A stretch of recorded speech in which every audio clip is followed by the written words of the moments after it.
Sholat, tapi pikiran melayang. Begini jawaban Rasulullah yang menggetarkan hati. Pada suatu majelis Rasulullah, suasana terasa begitu tenang. Para sahabat duduk melingkar menyimak setiap perkataan beliau dengan penuh perhatian.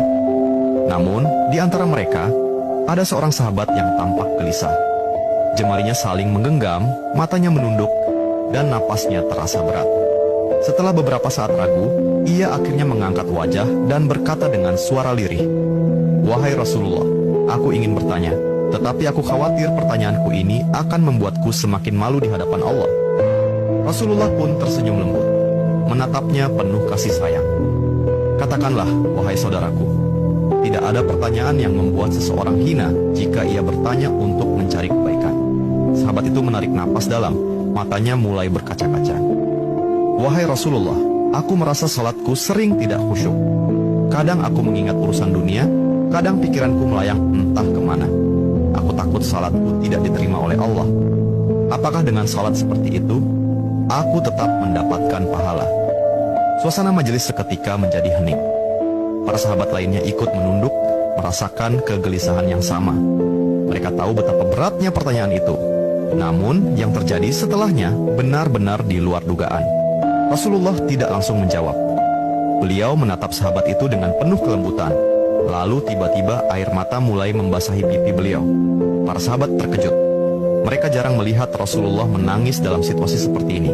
Dengan suara bergetar, beliau berkata, "Demi zat yang jiwaku berada di tangannya, sungguh setan tidak akan pernah berhenti berusaha mencuri bagian dari salat seorang hamba hingga ia teralihkan. Tetapi ketahuilah, Allah tetap melihat usahamu." Rasulullah menarik napas dalam, lalu melanjutkan, "Wahai saudaraku, jika engkau meninggalkan salat hanya karena takut tidak khusyuk, maka setan akan menang. Tetapi jika engkau tetap berusaha salat meski pikiranmu teralihkan, ketahuilah bahwa setiap kali engkau berusaha kembali kepada Allah dalam salatmu, saat itulah Allah menyambut." Mendengar itu, sahabat tersebut tak mampu menahan tangis. Begitu pula para sahabat lainnya.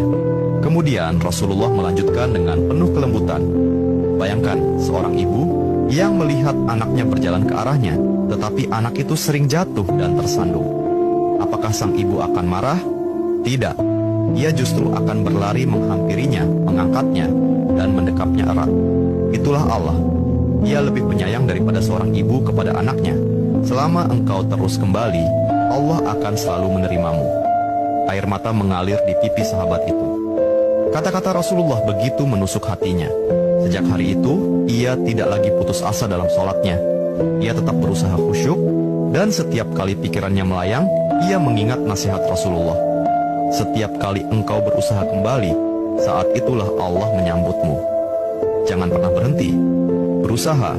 Jika kisah ini membuka wawasan kita, yuk berbagi. Biar banyak yang tercerahkan. Setiap satu kebaikan dibalas Allah 10 kali kebaikan. Barakallah forever. Amin ya Rabbal Alamin ya Mujibas Sailin.